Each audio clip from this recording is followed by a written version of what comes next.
집중 분석 이슈타임 시간입니다. 이데일리 권소현 기자와 함께 사상 최대 수준의 신용거래 융자 잔고와 투자 유의점에 대해서 이야기 나눠보겠습니다. 안녕하십니까? 안녕하세요. 자, 오늘 이슈 관련 뉴스부터 확인해 보겠습니다. 자, 이데일리 기사인데요. 주식 가자! 동학개미 빚투자 사상 최대라는 제목입니다.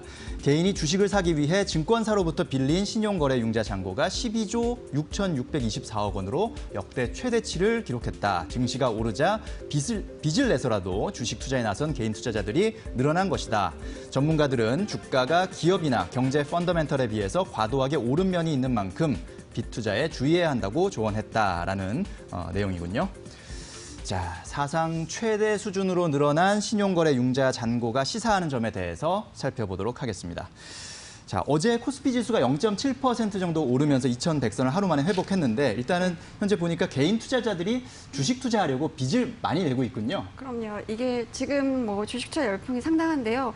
주식을 사고 싶은데 돈이 없다. 그래도 살 수 있습니다. 증권사에서 돈을 빌려주는데요. 자기가 사고 싶은 주식 가치의 일정 부분, 예를 들어 한 40% 정도 증거금으로 내면 이제 주식을 담보로 이제 빌려주는데 이걸 이제 신용거래 융자라고 합니다. 이 신용거래 융자 잔고를 보니까 이제 지난달 29일 기준으로 12조 6,624억 원을 기록을 했는데요. 금융투자협회가 이 통계를 집계하기 시작한 게 1998년 7월부터인데 그 이후로 사상 최대 기록입니다. 잔고 자체도 기록적이지만 이제 이 늘어나는 속도도 엄청 빠른 건데요. 지난 3월 말 신용거래 융자가 6조 4천억 원 정도였거든요. 그게 지금 3개월 만에 이제 2배 정도로 불어난 겁니다.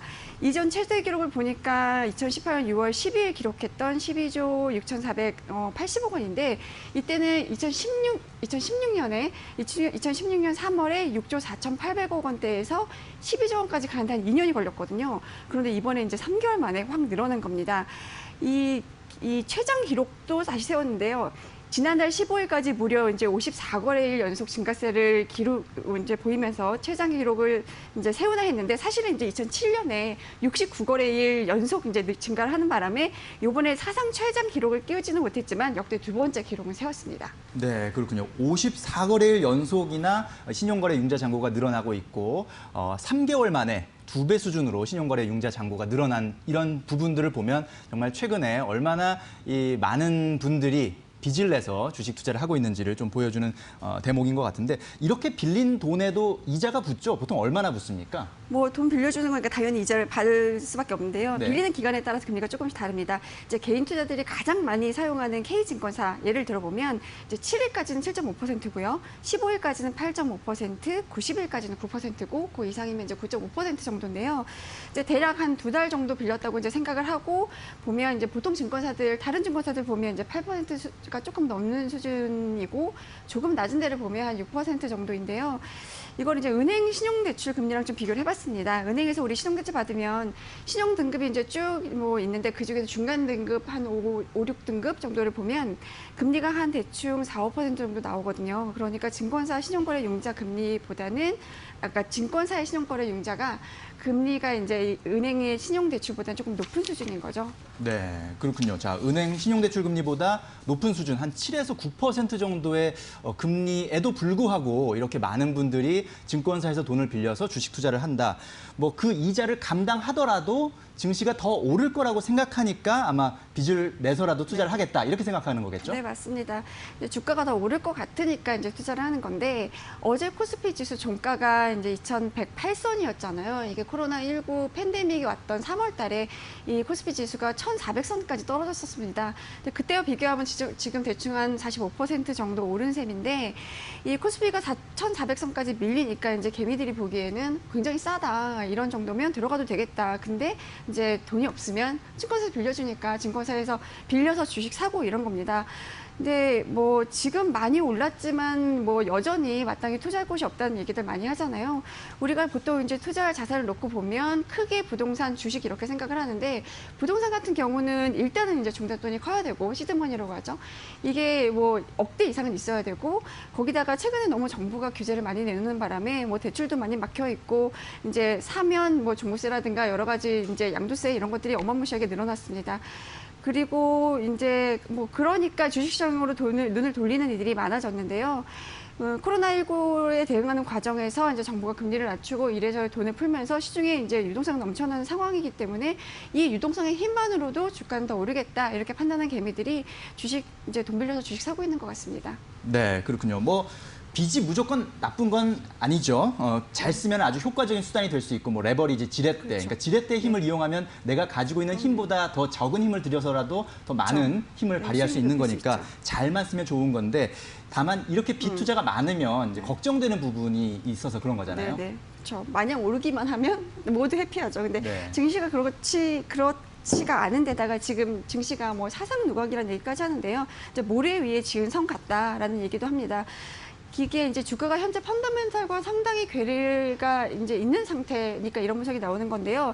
일단 이제 경제 지표를 보면 경기는 여전히 어렵고 이제 기업 실적 전망도 좀 안 좋습니다. 어제 5월 산업 활동 동향이 나왔는데요. 그러니까 산업 생산 자체가 5개월 때 감소세를 보이고 있고 제조업 가동률은 11년 4개월 만에 최저치를 기록했거든요. 설비 투자도 감소세로 돌아왔습니다. 그러니까 지금 생산, 투자 이런 게 다 안 좋은 상태인데요.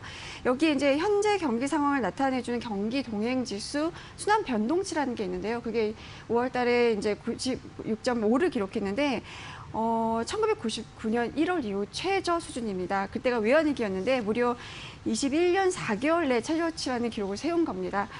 기업 실적 전망도 이제 좋을 리가 없는데 증권사들 이제 실적 전망을 낸 상장사들 263곳의 2분기 영업이익을 이제 보니까 대략 한 26조 2천억 원 가량 될 것으로 보이는데요. 이게 지난해와 비교해 보면 20% 가량 줄어든 겁니다. 그런데도 주가는 많이 올라서 지금 이제 기업 대비 주가 수익, 그러니까 주가 수준을 나타내는 지표가 있죠. 주가 수익 비율이라고 하는데 우리가 이제 PER이라고 많이 부릅니다. 이게 12개월 선행 기준으로 보면 지금 한 12배 정도 되거든요. 코스피가. 근데 한국 증시 PER이 최고를 기록했던 게 2008년이었는데요. 그때가 13배였습니다. 그러니까 지금 거의 이 주가 수익 비율이 역대 최고치에 근접한 수준인 거죠. 그만큼 이제 한국 증시가 비싸졌다라는 얘기인 건데요. 그래서 이제 한쪽에서는 증시가 조정을 보일 가능성을 좀 열어둬야 된다라는 얘기도 나오는데 신용거래 융자가 12조 원을 넘었던 2018년에도 보면 그해 6월에 이제 2,300선이었거든요, 코스피가. 근데 그해 말에 2,000선 초반으로 떨어졌고요. 또 개인이 투자 많이 하는 코스닥도 그해 6월에는 870선이었는데 연말에 이제 660선까지 떨어졌었습니다. 자, 세계 각국의 부양책, 또 우리 정부도 여러 가지 시장 지원 정책들을 동원하고 있다 보니까 유동성이 풍부하다는 믿음, 그리고 뭐 기대감 이런 것 때문에 자산 가격이 오를 것이라는 예측이 나오고요. 그러다 보니까 뭐 각종 경제 지표나 기업 실적과는 무관하게 좀 증시가 움직이고 있다라는 평가도 나오고요. 그러다 보니까 자신감을 가지면서도 좀 조정 가능성은 우리 투자자들이 좀 항상 염두에 둬야 하지 않나라는 생각을 듭니다. 자, 그런 점에서 이제 빚내서 투자하신 분들은 주가가 하락할 경우에 더 큰 손실을 입을 수도 있다라는 점들을 좀 명심을 하셔야 될 것 같아요. 네, 뭐 빚내서 어떤 주식을 샀는지는 잘 살펴봐야 되는데요. 이제 신용거래 융자 잔고가 많이 쌓여있는 종목일수록 이제 증시가 하락하거나 조정을 보일 때 큰 폭으로 떨어질 가능성이 높기 때문입니다. 이게 사실 신용거래 융자라는 게 만기라는 게 있거든요. 보통 한 3개월에서 6개월 정도 되는데 어쨌든 이게 만기가 있는 거기 때문에 언젠가는 주식을 팔아서 갚아야 될 돈인 겁니다. 그러니까 이제 대기 매도가 있는 거거든요. 예. 이제 거기다 특히 이제 반대 매매를 좀 조심을 해야 되는데요. 이제 반대 매매라는 거는 주가가 떨어져서 이제 담보가치 이하로 이제 주식이 떨어지면 주식 매입 자금을 빌려준 증권사가 주식을 강제로 팔아서 대출을 회수하는 걸 말합니다. 네. 그 기준은 이제 뭐 담보가치가 어느 정도 이하로 떨어졌을 때 파냐 이 기준은 이제 종목별로 혹은 이제 증권사마다 이제 차이가 있긴 한데요. 신용융자 받을 때 이제 결제 대금의 일부를 증거금으로 내야 되는데 이제 주식에 따라서 주식 가치가 증거금의 뭐 한 140에서 170% 정도 유지가 돼야 되는데 그 이하로 떨어지면 이제 증권사가 반대 매매를 하는 겁니다. 이렇게 되면 뭐 자기의 의지와 상관없이 뭐 그러니까 제가 갖고 있는 여윳돈으로 주식을 사면 주가가 떨어졌을 때 버틸 수 있거든요. 그렇죠. 그러다가 이제 주식이 올라가면 이제 그때 팔면 되는데 이런 경우는 완전 똑같지는 않겠지만 부동산에서 이제 맞습니다. 떨어질 때 경매에 네, 넘어가는 맞습니다. 약간 똑같습니다. 그런 거 비슷하다고 볼 수 있겠군요. 그러니까 자발적으로 자기가 장기 투자할 수 있는 이 의사결정 못하는 거예요. 네. 그래서 반대 매매가 되면 이제 뭐 강제로 파는 거니까 응통제저가 될 수도 있고요. 네. 이렇게 대규모 반대 매매가 나오면 그 매물 때문에 주가가 떨어지고 주가가 떨어지면 그러니까 다른 신용거래 융자를 받아서 투자했던 사람들의 담보가치가 또 떨어지니까 네. 또 반대 매매가 나오고 이러면서 아. 이제 매물이 매물을 부르는 악순환이 벌어지겠군요. 생기는 겁니다.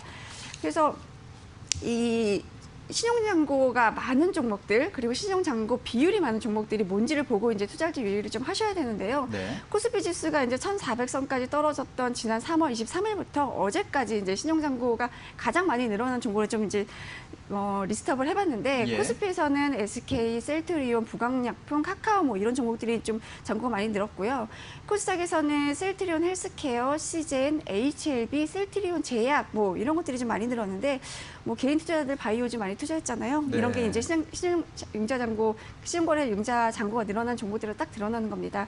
이 신용잔고 비율이라는 거는 전체 상장 주식수 중에서 신용으로 산 주식의 비율이 어느 정도냐라는 걸 나타내 주는 건데 이것도 이제 중요합니다. 왜냐하면 이제 시가총액 큰 종목들이나 이런 데는 조금만 이제 신용잔고, 그러니까 신용으로 사도 이제 잔고 확 늘어나니까 절대 금액 말고 비율로 볼 필요도 있는데요. 네. 이제 ETF를 제외하고 보면 코스피에서는 이제 모나미나 SK 케미컬, 우선주, 한솔 로지스틱스 이런 것들이 이제 신용 잔고 비율이 10%가 넘고요. 코스닥에서는 에이텍, 미코, RF텍, 오션브리지, 서린바이오 이런 것들이 한 11에서 12% 정도로 높게 나타나고 있으니 투자할 때 좀 참고하셨으면 좋겠습니다. 네, 그렇군요. 자, 현재 신용거래 융자 잔고가 상당히 빠른 수준으로 늘어나고 있고 거기다가 사상 최대 수준까지 늘어났다라는 부분. 그렇기 때문에 투자 종목을 고르실 때 해당 종목의 신용거래 융자 잔고가 얼마나 쌓여 있는지, 그 비율은 얼마나 되는지를 꼭 확인하실 필요가 있겠습니다. 신용거래 융자 잔고가 많이 쌓여 있는 종목일수록, 그 비율이 높은 종목일수록 하락 장세에서 방어가 어렵기 때문이라는 점 이번 시간에 잘 배운 것 같습니다. 오늘 말씀 잘 들었습니다. 감사합니다. 네, 고맙습니다.